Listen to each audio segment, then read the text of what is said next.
नमस्कार, good morning India में आपका स्वागत है। मैं हूं अदिति राजपूत। प्रधानमंत्री की सर्वदलीय बैठक से पहले जम्मू कश्मीर में राज्य में आतंकी हमलों के मद्देनजर सुरक्षा मामलों पर कोर ग्रुप की एक अहम बैठक हुई है। आशंका है कि सर्वदलीय बैठक को नाकाम करने के लिए आतंकी किसी बड़ी वारदात को अंजाम दे सकते हैं। ऐसे में सरकार नहीं चाहती है कि किसी भी तरह की कोई रिस्क या खतरा जो है उसे लिया जाए। इस बैठक में घाटी में सुरक्षा के हालात पर चर्चा हुई है और क्या कुछ रणनीति पर बातचीत हुई है, उसके लिए हम सीधा रुख कर रहे हैं हमारी वरिष्ठ सहयोगी नीता शर्मा का। नीता, किस तरह की तैयारियां हो रही है, क्योंकि कल सर्वदलीय बैठक है, अब 24 घंटे हैं और जिस तरह से ये अलर्ट जो एक तरह से आया है कि कुछ आतंकी जो है वो घटना किसी तरह की घटना को अंजाम दे सकते हैं इस बैठक को नाकाम करने के लिए।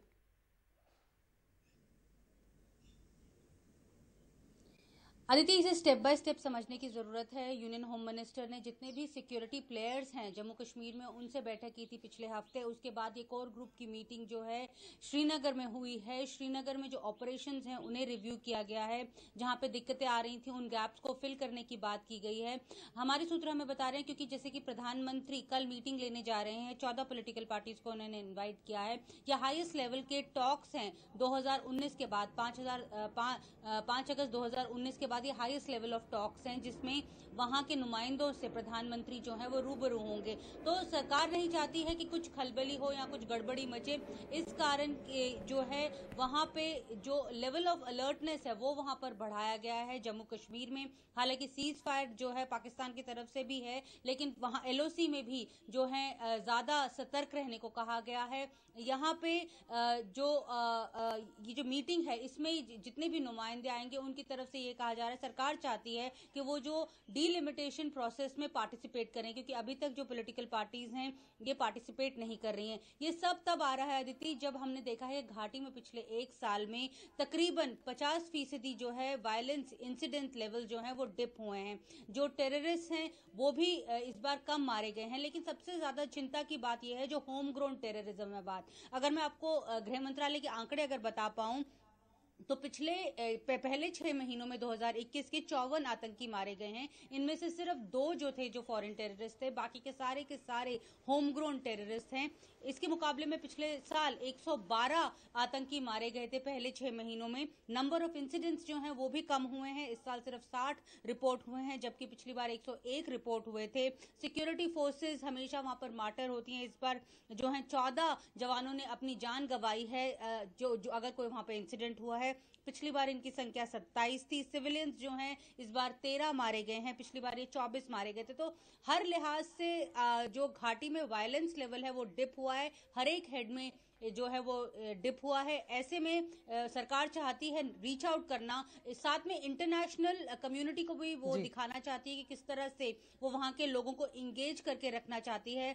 हमें याद करना चाहिए कि जब यूएस में नए प्रेसिडेंट आए थे तो उन्होंने जब 4G रेस्टोरेशन हुआ था जम्मू कश्मीर घाटी में तो उन्होंने उसको वेलकम किया था। यहाँ पे ये भी बताना इम्पोर्टेंट है कि इस साल आगे आने वाले महीनों में प्रधानमंत्री खुद यूएस जाएंगे, तो ऐसे में अंतर्राष्ट्रीय दबाव भी भारत पे काफी है। तो इन सब के मद्देनजर कल जो बैठक है वो बहुत अहम है। इस करके काफी जो है इंतजाम किए जा रहे हैं। यहाँ दिल्ली में भी जो मोडालिटीज हैं अभी वर्क की जा रही हैं। अदिति जी, बहुत शुक्रिया नीता तमाम जानकारी के लिए। तो अगले 48 घंटों तक एलएसी के आसपास अलर्ट जारी कर दिया गया है।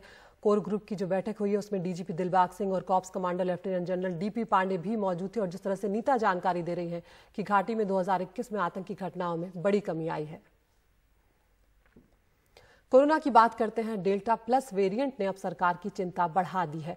डेल्टा प्लस वेरिएंट को वेरिएंट ऑफ कंसर्न की श्रेणी में रखा गया है, यानी कि चिंताजनक श्रेणी में रखा गया है। अब तक हम जानते हैं कि हमारे देश में डेल्टा वेरिएंट ही चल रहा था, लेकिन अब डेल्टा प्लस वेरिएंट आया है जिसके 22 नए मामले सामने आए हैं, जिसमें से 16 महाराष्ट्र के जलगांव और रत्नागिरी में है। बाकी के मामले केरल और मध्य प्रदेश में है। विशेषज्ञों को यह डर है कि डेल्टा प्लस वेरिएंट कोरोना की तीसरी लहर की वजह बन सकता है। स्वास्थ्य मंत्रालय ने इसे लेकर महाराष्ट्र, केरल और मध्य प्रदेश को एडवाइजरी जारी की है। जिन जिलों में डेल्टा प्लस वेरिएंट मिले हैं वहां तुरंत कंटेनमेंट जोन बनाने, टेस्टिंग को और बढ़ाने और वैक्सीनेशन को ज्यादा से ज्यादा बढ़ाने के निर्देश दे दिए गए हैं। स्वास्थ्य मंत्रालय के अनुसार कोरोना का डेल्टा प्लस वेरिएंट अभी भारत सहित 9 देशों में है। और कोरोना को हम जानते हैं कि किस तरह से उसने हमारे देश में तबाही मचाई है और किस तरह से वो शरीर के अलग अलग अंगों को प्रभावित करता है, लेकिन सबसे पहले और सबसे ज्यादा लंग्स यानी फेफड़ों को नुकसान पहुंचाता है कोविड। दूसरी लहर में ये प्रकोप कितना बड़ा है ये हम सब ने देखा है। जो मरीज बच गए उनमें से कई को लंग्स ट्रांसप्लांट तक की जरूरत पड़ रही है, पर डोनर न के बराबर मौजूद है और इस सर्जरी की कीमत 40 लाख के करीब है, जबकि कई मरीज ऐसे होते हैं जो अस्पताल लाए जाने के दौरान ही दम तोड़ देते हैं। हमारी सहयोगी पूजा भारद्वाज की ये रिपोर्ट। ये लंग्स का सीटी स्कैन है। स्क्रीन की दाईं तरफ दिख रहा ये स्कैन ऐसे कोविड मरीज का है जिनके फेफड़े पूरी तरह से खराब हो चुके हैं। ऐसे मरीजों की संख्या बढ़ रही है जिनके फेफड़े इतने खराब हो चुके हैं कि उन्हें बदलने की जरूरत है। लंग ट्रांसप्लांट की दरकार वाले मरीजों की कतार लंबी होती जा रही है, जबकि डोनर नहीं मिल रहे। कोविड की वजह से जो पेशेंट्स जिनको लंग ट्रांसप्लांट की जरूरत पड़ रही है उनके नंबर्स ग्रेजुअली बढ़ते ही जा रहे हैं। हमारे पास बहुत सारे क्वेरीज आ रहे हैं, बहुत सारे patients in Maharashtra and out of Maharashtra जिनको लंग ट्रांसप्लांट की जरूरत है। ऑल्दो ये नंबर ऑफ ट्रांसप्लांट्स अभी कम है, मगर उम्मीद ये की जा रही है कि जैसे ये वेव्स बढ़ रही हैं, नंबर ऑफ पेशेंट्स जिनको ट्रांसप्लांट की जरूरत होगी वो बढ़ते जाएंगे। फिलहाल हमने एक पेशेंट का ऑपरेशन किया है जिसको पहले कोविड निमोनिया था और वो आईसीयू में एक्मो पे काफी समय था। 6 से 8 हफ्ते बाद भी वो एक्मो से बाहर नहीं आ पा रहा था और उसको अल्टीमेटली ट्रांसप्लांट की जरूरत पड़ी। लॉकडाउन की वजह से लोगों का बाहर निकलना कम हुआ है और ऑर्गन डोनेशंस भी कम हुआ है। इसकी वजह से डोनर मिलना, जिससे हम लंग लेते हैं, वो डोनर मिलना भी बहुत रेयर हो गया है। पिछले 3 महीने में महाराष्ट्र में जो ऑर्गन डोनेशंस हुए हैं फॉर लंग एंड हार्ट वो सिंगल डिजिट में ही है। ऑर्गन ट्रांसप्लांट में सबसे मुश्किल फेफड़ों का प्रत्यारोपण होता है। फेफड़े अन्य सॉलिड ऑर्गन के विपरीत पर्यावरण के संपर्क में होते हैं, जिससे उन्हें आसानी से संक्रमित हो जाने का खतरा होता है। लंग ट्रांसप्लांट देश के चुनिंदा अस्पतालों में ही होता है, ज्यादातर दक्षिणी भारत के राज्यों में। कीमत करीब 40 से 50 लाख रुपए तक बताई जाती है। इस जटिल ट्रांसप्लांट ऑपरेशन से रिकवर होने में महीनों लग जाते हैं।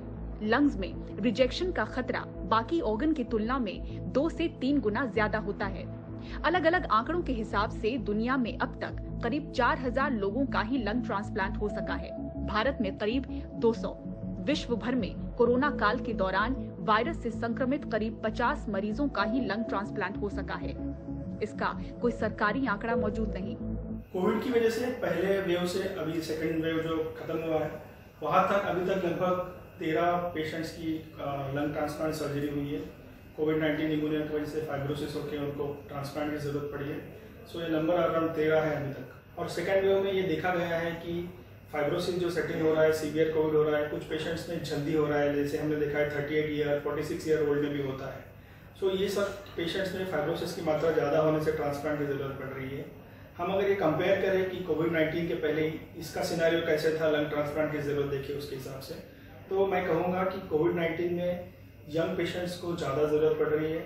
जो पहले लंग ट्रांसप्लांट की ज़रूरत होती थी सिर्फ पल्मोनरी फाइब्रोसिस के पेशेंट को होती थी, उनमें यंग पेशेंट में इसकी मात्रा ज़्यादा नहीं थी। बट कोविड-19 में हर एक एज की उम्र में गट में ये देखा गया है कि फाइब्रोसिस अगर हो तो उसको लंग ट्रांसप्लांट की जरूरत पड़ रही है। लंग ट्रांसप्लांट वाले मरीजों की हालत पहले से ही बेहद नाजुक होती है। कुछ मामलों में मरीज ट्रांसप्लांट वाले अस्पताल पहुंचाए जाने से पहले ही दम तोड़ देते हैं। हमें तो कुछ मरीजों का ऐसा है पता चला है जो हमारे टच में थे कि जिन्होंने एयर एम्बुलेंस वगैरह सब तैयारी की थी, वो हॉस्पिटल से कांटेक्ट भी किए थे, जैसे हैदराबाद में किम्स है और आपका चेन्नई में अपोलो हॉस्पिटल वगैरह जो है, लेकिन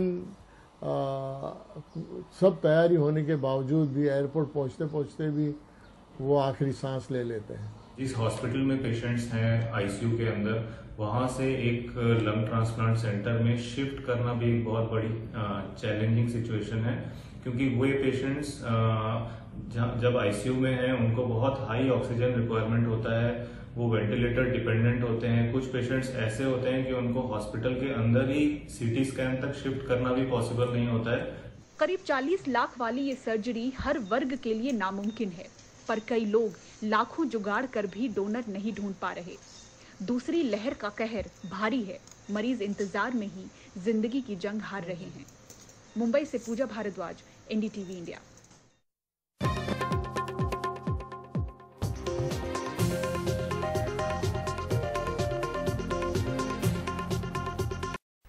और गुड मॉर्निंग इंडिया में अब वक्त हो गया है टॉप न्यूज का। एनडीटीवी इंडिया आप यूट्यूब पर भी देख सकते हैं। रोज हम आपको 5 खबरें दिखाते हैं और आप चुन सकते हैं अपनी पसंद की खबर। तो आज टॉप न्यूज में पहली खबर है जम्मू कश्मीर से जुड़ी हुई, जहां पर प्रधानमंत्री की जो ऑल पार्टी मीट होने वाली है उससे पहले घाटी में अलर्ट जारी किया गया है। एलएसी पर 48 घंटों के लिए सुरक्षा को और कड़ा कर दिया गया है। दूसरी खबर है 4 साल में पहली बार उत्तर प्रदेश में डिप्टी सीएम केशव प्रसाद मौर्य के घर पहुंचे हैं योगी आदित्यनाथ। तीसरी खबर जेट एयरवेज के बुरे दिन लदे, साल के अंत तक फिर उड़ान भरने की उम्मीद। चौथी खबर है कोरोना से जुड़ी हुई, डेल्टा प्लस वेरिएंट ने अब बढ़ाई है भारत की चिंता, राज्यों को उसको लेकर एडवाइजरी जारी कर दी है और ज्यादा अलर्ट रहने को कहा गया है। और पांचवी खबर है टीकाकरण से जुड़ी हुई, पहले दिन टीकाकरण का वर्ल्ड रिकॉर्ड तो बनाया लेकिन दूसरे दिन रफ्तार थोड़ी सुस्त रही। तो इन 5 खबरों में से वो कौन सी खबर है जो आप देखना चाहते हैं, हमारे YouTube चैनल पर जाकर आप इस पोल में हिस्सा लेकर चुन सकते हैं उस खबर को। हम आपको विस्तार से एनडीटीवी इंडिया और उसके YouTube चैनल पर दिखाएंगे।